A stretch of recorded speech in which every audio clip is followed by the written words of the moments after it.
In this video, I will be showing you how to create a LinkedIn banner in Canva. Let's get started.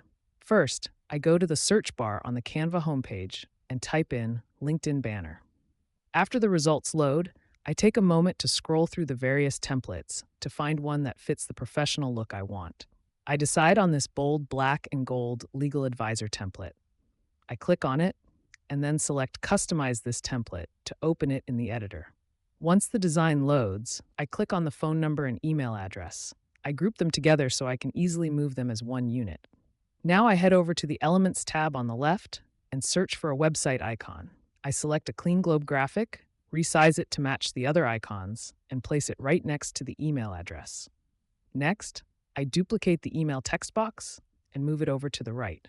I'll update this with my own website URL, typing in meganwilson.graphicdesign.co.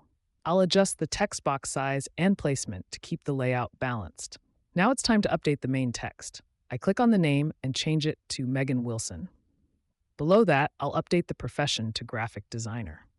I'll take a moment to zoom in and out to check my alignment and make sure the text is clear.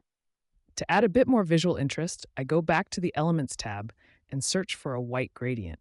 I select a square gradient, rotate it 90 degrees, and scale it up to fit the right side of the banner. I'll open the Position menu and move the gradient backward through the layers so it sits behind the text. Then I'll lower the transparency so the effect is subtle and professional. I'll finish up by selecting all my contact information at the bottom, grouping them, and centering them perfectly within the design. Finally, I click the Share button in the top right corner, select Download, and save my new banner as a high-quality PNG file.